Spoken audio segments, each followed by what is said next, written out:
In the winter of 1959, 9 experienced hikers led by Igor Dyatlov set out into the Ural Mountains. They never returned. When search parties finally reached their campsite on the Mountain of the Dead, they found a scene that defied logic. Their tent had been slashed open, not from the outside, but from the inside. The hikers had fled into a minus 30 degrees Celsius blizzard without boots, coats, or gear.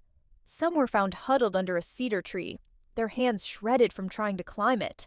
Others were found months later in a nearby ravine, buried under 4 meters of snow.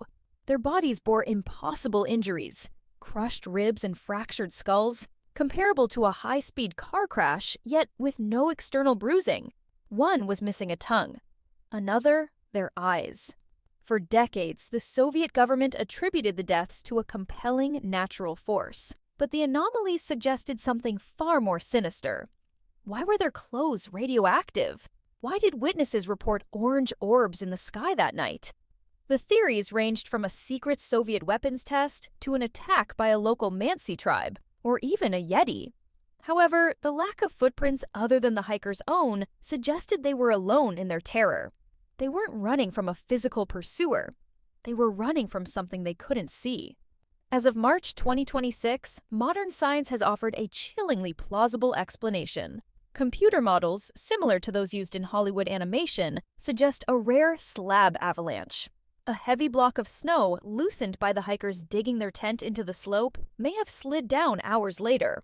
It would have hit them with the force of a hammer while they slept, explaining the internal crushing injuries without skin damage. Panic and paradoxical undressing, a symptom of extreme hypothermia where the brain feels hot while freezing, would explain why they abandoned their gear. But even science struggles with the final photos found on the hikers' cameras. The last frame is a blurry, glowing light in the pitch darkness. Was it a missile, a natural phenomenon, or the very thing that drove them into the snow? The Dyatlov 9 didn't turn on each other. They died trying to save one another in the dark. In the silence of the Urals, the truth remains buried under 60 years of ice. Some mysteries are beyond reasonable explanation.